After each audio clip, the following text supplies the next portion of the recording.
जय हिंद साथियों, स्वागत है आपका self study classes with Sumit Jain YouTube channel में।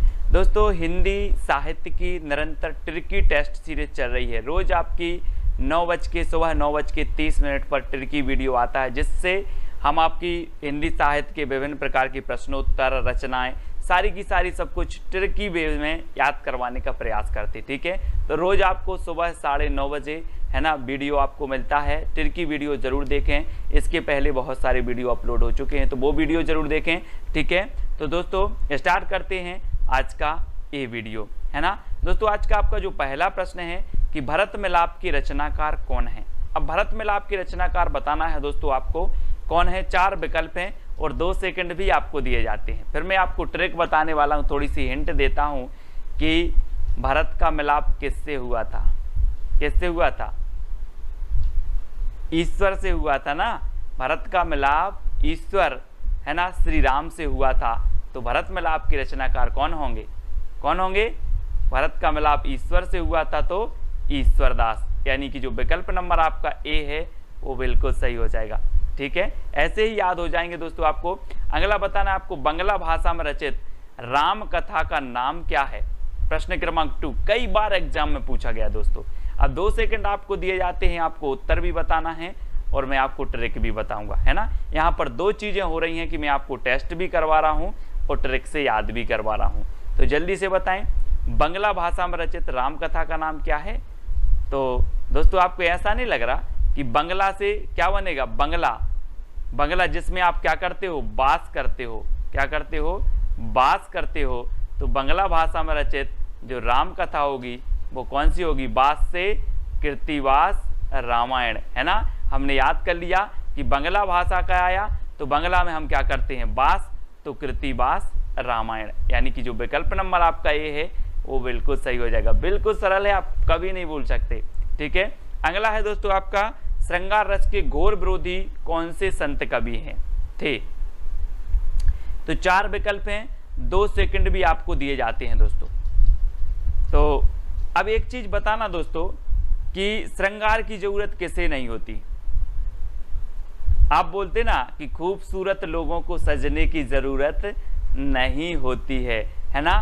तो जो सुंदर होते हैं उन्हें श्रृंगार की जरूरत नहीं है, तो वो श्रृंगार का विरोध करेंगे कि नहीं करेंगे? करेंगे। तो श्रृंगार रस के विरोधी कवि कौन होंगे? जो सुंदर होंगे, यानी कि सुंदरदास। और दा नंबर आपका बिल्कुल सही हो जाएगा। अब आप कभी नहीं भूलोगे दोस्तों, है ना। अगला बताना है दोस्तों, संत काव्य का प्रधान रस कौन सा है। संत काव्य धारा भक्ति काल की जो संत काव्य धारा थी, है ना, वो बताना है, जिसे ज्ञान मार्गी शाखा भी कहा जाता है।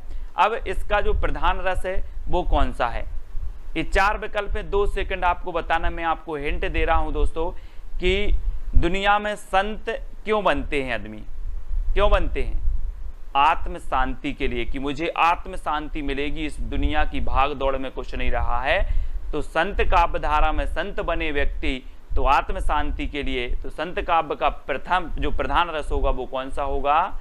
शांत रस, है ना, क्योंकि ये शांति के लिए ही तो संत बने हैं। तो आ नंबर आपका बिल्कुल सही हो जाएगा। ठीक है, अब अगला क्वेश्चन है दोस्तों, कबीर को वाणी का डिक्टेटर कहने वाले आलोचक कौन थे। तो कौन थे? 4 विकल्प हैं, 2 सेकंड में आपको अपना उत्तर बताना है।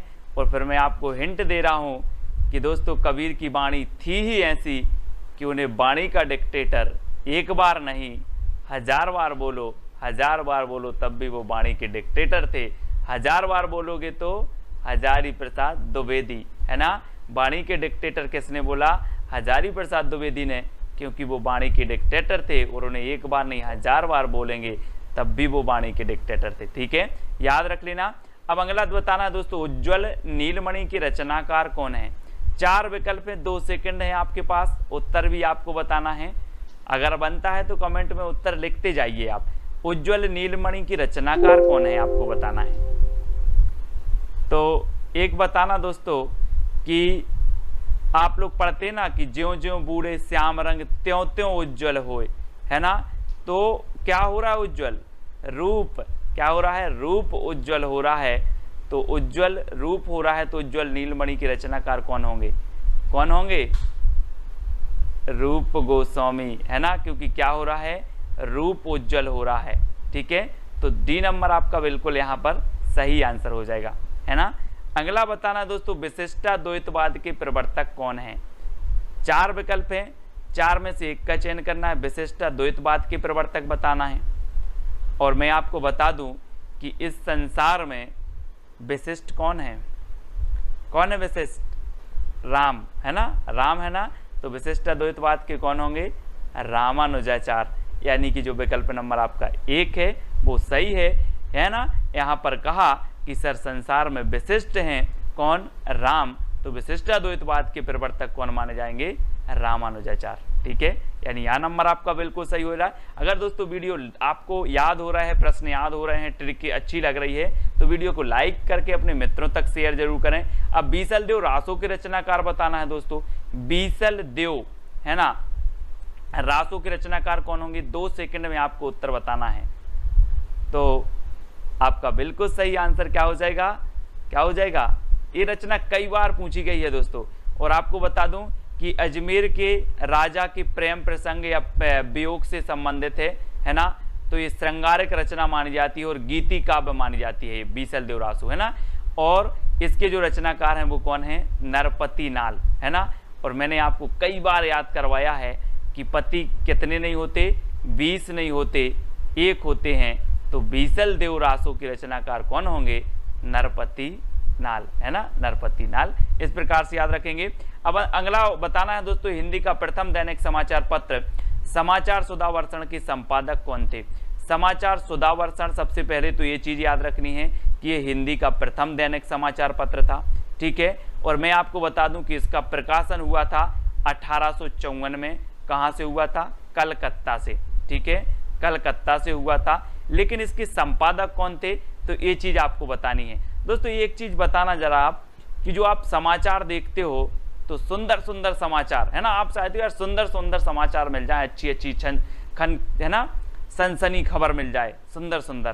तो जो समाचार सुधावर्षण है ना, सुधावर्षण, और सुधा तो कैसी रहती है, सुंदर रहती है ना। सुधा यानी अमृत, और अमृत कैसी रहती है, अमृत रहता है आपका कैसा, सुंदर। तो श्याम सुंदर सेन, है ना, ये संपादक थे। 1854 में इसका प्रकाशन हुआ था।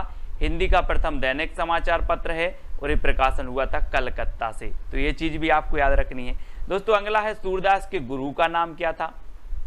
अब सूरदास जी आ गए, ये वात्सल रस के सम्राट कहे जाते हैं, है ना। 2 सेकंड आपको याद बताते हैं दोस्तों, फिर आपको बताना 2 सेकंड में आप उत्तर बताएंगे। और मैं आपको बता रहा हूं दोस्तों कि सूरदास जो थे, इन्होंने इतनी रचनाएं लिखी हैं, इतने दोहे लिखे हैं, जिसमें बल होगा वही तो लिखेगा कि नहीं लिखेगा, जिसमें बल होगा वही लिखेगा।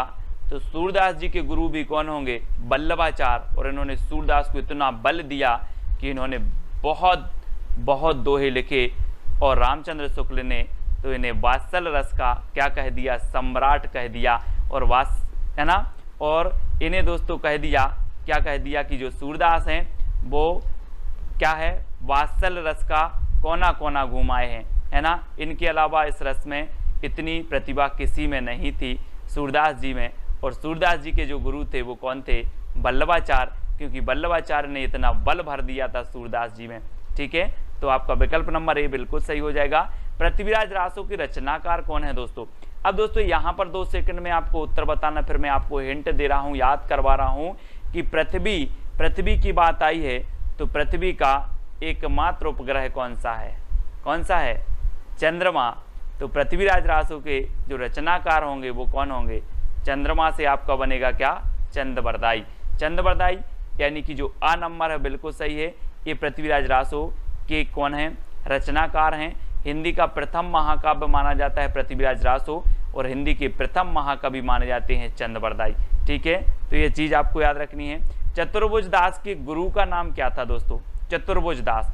ये अष्टछाप के क्या थे, अष्टछाप में शामिल थे चतुर्भुज दास। अब एक चीज बताना, चतुर्भुज से नहीं लग रहा आपको कि 4 भुजाएं, है ना। ये क्या करते थे, 4 भुजाएं बैठे बैठे फैला देते थे। क्या करते थे, चतुर्भुज दास 4 भुजाएं बैठे बैठे फैला देते थे। तो चतुर्भुज दास के गुरु कौन होंगे? कौन होंगे? बैठे बैठे फैलाते थे तो विट्ठलनाथ। कौन होंगे? विट्ठलनाथ। याद रख लेना, आ नंबर आपका बिल्कुल सही हो जाएगा। जैसे अष्टछाप की स्थापना हुई, 8 कवि अष्टछाप में थे, 4 कौन थे? वल्लभाचार्य के शिष्य, और 4 थे किसके? विट्ठलनाथ के। ठीक है, उन विट्ठलनाथ के शिष्यों में चतुर्भुज दास एक थे। चतुर्भुज दास ने बैठे बैठे भुजा फैला दी, तो इनके गुरु का नाम हो गया विट्ठलनाथ। इस प्रकार से अगला बताना दोस्तों, संदेश रासक के रचयिता कौन है? संदेश रासक, पहले क्या होता था कि संदेश भेजते थे, बहुत दूर होता था, बहुत दूर होता था, लेकिन अब दूर नहीं है संदेश भेजना, अब दूर नहीं है संदेश भेजना। तो संदेश रासक की रचयिता कौन हो जाएंगे?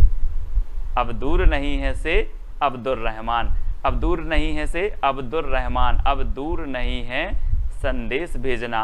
तो अब्दुर रहमान इसके रचनाकार हैं, और इन्हें अद्दहमाण भी कहा जाता है। क्या कहा जाता है? अद्दहमाण। याद रख लेना, आ नंबर आपका बिल्कुल सही होगा। महापुराण की रचयिता कौन है दोस्तों? महापुराण। अब एक चीज याद रख लेना, पुराण है तो ठीक है आप पढ़ लो, लेकिन महापुराण है तो उस पर जरा पुष्प उस पर अर्पित कर देना, पुष्प अर्पित करके ही उस महापुराण को पढ़ना है। तो महापुराण के रचयिता कौन होंगे? क्योंकि पुराण हो तो आप ऐसे पढ़ लो, महापुराण है तो उस पर पुष्प अर्पित करो फिर पढ़ो, तो महापुराण के रचयिता हो जाएंगे पुष्पदंत। यानी कि जो आपका 1 नंबर है वो बिल्कुल सही हो जाएगा। ठीक है, पुष्पदंत आपका बिल्कुल सही है। अगला बताना है दोस्तों, साहित्य का इतिहास दर्शन के लेखक कौन है? साहित्य का इतिहास दर्शन। अब दोस्तों साहित्य का अगर इतिहास का दर्शन करना है तो क्या होना चाहिए? क्या होना चाहिए? लोचन। यानी कि आपके पास आप जो दर्शन करोगे आप लोचन से करोगे, तो साहित्य का इतिहास दर्शन के लेखक कौन होंगे? कौन होंगे? नलिन बिलोचन, यानी कि लोचन शर्मा। तो आप लोचन से क्या करोगे? दर्शन करोगे साहित्य इतिहास का। तो सी नंबर आपका सा नंबर बिल्कुल सही हो जाएगा। ठीक है, अगला बताना दोस्तों, हिंदी खड़ी बोली का प्रथम कवि कौन माना जाता है? 4 विकल्प हैं और 2 सेकंड में आप अपना उत्तर बताएंगे। मैं आपको थोड़ी सी हिंट देता हूं कि हिंदी का जो खड़ी बोली का प्रथम कवि होगा, वो खड़ी बोली का प्रथम कवि अमीर होगा कि गरीब होगा? अमीर होगा ना। हिंदी खड़ी बोली का प्रथम कवि गरीब नहीं होगा, वो अमीर होगा, है ना। तो कौन हो जाएंगे? अमीर खुसरो। हिंदी खड़ी बोली का प्रथम कवि अमीर ही होगा, तो अमीर खुसरो। ठीक है, इस प्रकार से याद रखेंगे। अब दोस्तों आपको बताना है ढोला मारूरा दोहा के रचयिता कौन है? 4 विकल्प हैं, 4 में से चयन करना है, और मैं आपको हिंट दे रहा हूं और 2 सेकंड में आप उत्तर बताएंगे। और आपको ऐसा नहीं लग रहा दोस्तों कि ढोला मारूरा दोहा, तो ढोला से क्या लग रहा है? ढोल। ढोला से क्या लग रहा है? ढोल। और ढोल कौन बजाएगा? हम और आप बजाएंगे क्या ढोल? नहीं बजाएंगे ना। जो ढोल बजाने में कुशल होगा, जो ढोल बजाने में कुशल होगा वही ढोल बजाएगा, है ना। तो ढोला से ढोल, और ढोला मारूरा दोहा के जो रचनाकार हो जाएंगे वो कुशल लाभ, क्योंकि जो कुशल होगा वही ढोल बजाएगा। यानी कि आपका जो विकल्प नंबर बी है वो बिल्कुल सही हो जाएगा। अब यहाँ पर कल्लोल कवि, अगर इस ऑप्शन में कुशल लाभ की जगह कल्लोल कवि होता तो कल्लोल कवि भी ढोला मारूरा दोहा के रचनाकार है, मतलब उनकी भी रचना है और इनकी भी रचना है। तो आप कंफ्यूज नहीं होना। अगला आपको बताना है मैथिल कोकिल किसे कहा जाता है दोस्तों? जल्दी से बताना है, 2 सेकंड में आप अपने उत्तर का चयन करेंगे। कई बार एग्जाम में पूछा गया मैथिल कोकिल किसे कहा जाता है? अमीर खुसरो को, विद्यापति को, दामोदर को, या फिर लक्ष्मीधर को? तो दोस्तों एक चीज बताना जरा कि जिसमें विद्या होगी तो वो कोकिल के जैसा बोलेगा, मीठा बोलेगा। आप बोलते ना किसी किसी की आवाज़ इतनी मीठी होती है कि सर इसकी आवाज़ तो बहुत मीठी है, बिल्कुल कोकिल जैसी, है ना। तो जिसमें विद्या होगी वह मीठा बोलेगा कोकिल जैसा। तो मैथिल कोकिल किसे कहा जाएगा? जिसमें विद्या होगी, यानी कि विद्यापति। ठीक है, 12 नंबर आपका बिल्कुल सही हो जाएगा। इनकी रचना है दोस्तों, एक रचना है इनकी कीर्ति पताका, है ना। कौन सी है? पताका। और दूसरी है इनकी कीर्ति लता, ठीक है। और तीसरी है इनकी पदावली, ठीक है। ये आपको याद रखना है। अब दोस्तों ये जो पदावली रचना है ये किस में है? मैथिली में है। कौन सी भाषा में है? ये मैथिली भाषा में है, ठीक है। और इनकी जो कीर्ति पताका और कीर्ति लता है ये अवहट्ट भाषा में है, तो इनको भी आपको याद रखना है। ठीक है, अगला देख लेते हैं, परमाल रासों के रचनाकार कौन है दोस्तों? परमाल रासो। अब परमाल रासो को दोस्तों मैं आपको बता दूं कि आला खंड भी कहा जाता है। क्या कहा जाता है? आला खंड। और आपने देखा होगा कि गाँव में अगर आला हो रहा है तो व्यक्ति सोता है कि जगता है? जल्दी बताओ, जगता है ना। अगर आला हो रहा है तो व्यक्ति जगता है। तो आला खंड के रचयिता कौन होंगे? जगनेक। और ऐसे भी याद रखें जैसे परमाल, यानी कि दूसरों का माल, दूसरों की जो सामग्री है उसको अगर चोर चुराते हैं तो क्या करते हैं? जगते हैं, रात में जगते हैं, तो भी जगने का आपका आ नंबर बिल्कुल सही हो जाएगा। परमाल को चुराना है तो जगना पड़ेगा, तो जगने, है ना। इस प्रकार से अगला बताना है दोस्तों, संदेश रासक किस प्रकार का काव्य है? अभी हमने पढ़ा था कि संदेश रासक के रचयिता कौन है? अब्दुल रहमान। लेकिन ये किस प्रकार का काव्य है, ऐसा भी क्वेश्चन पूछ लिया जाता है। तो एक चीज बताना दोस्तों, अब आप मोबाइल में क्या भेजते हो? कभी कभी संदेश भेजते हो। संदेश हमेशा भेजते हो, व्हाट्सअप चल गया अब तो, है ना। संदेश भेजते हो तो कभी कभी आपका संदेश क्या हो जाता है? खंडित हो जाता है। बोले ये तो गया ही नहीं यार, खंडित हो गया। खंडित हो गया ना। क्या खंडित हो गया? संदेश खंडित हो गया। तो ये संदेश रासक जो काव्य है ये कौन सा होगा? खंड काव्य। कौन सा होगा? खंड काव्य। तो याद रख लेंगे, संदेश खंड हो गया, खंडित हो गया तो खंड काव्य, है ना। अब्दुल रहमान का ये जो है ग्रंथ माना जाता है, तो इसको याद रखेंगे। अब दोस्तों एक चैलेंज प्रश्न है जिसका उत्तर आपको कमेंट में लिखना है और साथ ही कमेंट के माध्यम से बता देना है कि सर वीडियो बहुत अच्छा लगा, सारे के सारे प्रश्न याद हो गए और आपके लिए बहुत ही उपयोगी है। इस प्रकार की अगर आप ट्रिक चाहते हो तो जितने भी लोगों ने ये वीडियो देखा है सभी लोग एक कमेंट प्रोत्साहन के माध्यम से लिखेंगे और एक कमेंट इस चैलेंज प्रश्न का उत्तर बताएंगे। ठीक है, हिंदी का प्रथम महाकाव्य कौन सा है ये आपको लिखना है, इसका उत्तर आपको बताना है। इसी प्रकार से जितनी भी आपकी रचनाएं होंगी, जितने भी प्रश्न हिंदी साहित्य के होंगे, सारे के सारे प्रश्न मैं आपको ट्रिक से याद करवा दूंगा। बिल्कुल टेंशन मत लेना। आप किसी भी एग्जाम की तैयारी कर रहे हैं हिंदी साहित्य से संबंधित तो पूछा ही जाता है। पिछले वीडियो में हमने आपसे एक क्वेश्चन पूछा था, अष्टछाप की स्थापना कब हुई? तो इसका उत्तर मैं आपको बता देता हूं। अष्टछाप की स्थापना हुई दोस्तों 1565 ईस्वी में। किसने की? तो विट्ठलनाथ ने की। ठीक है, किसने? विट्ठलनाथ ने की। और विट्ठलनाथ के जो पिता थे दोस्तों वो कौन थे? बल्लभाचार्य। कौन थे?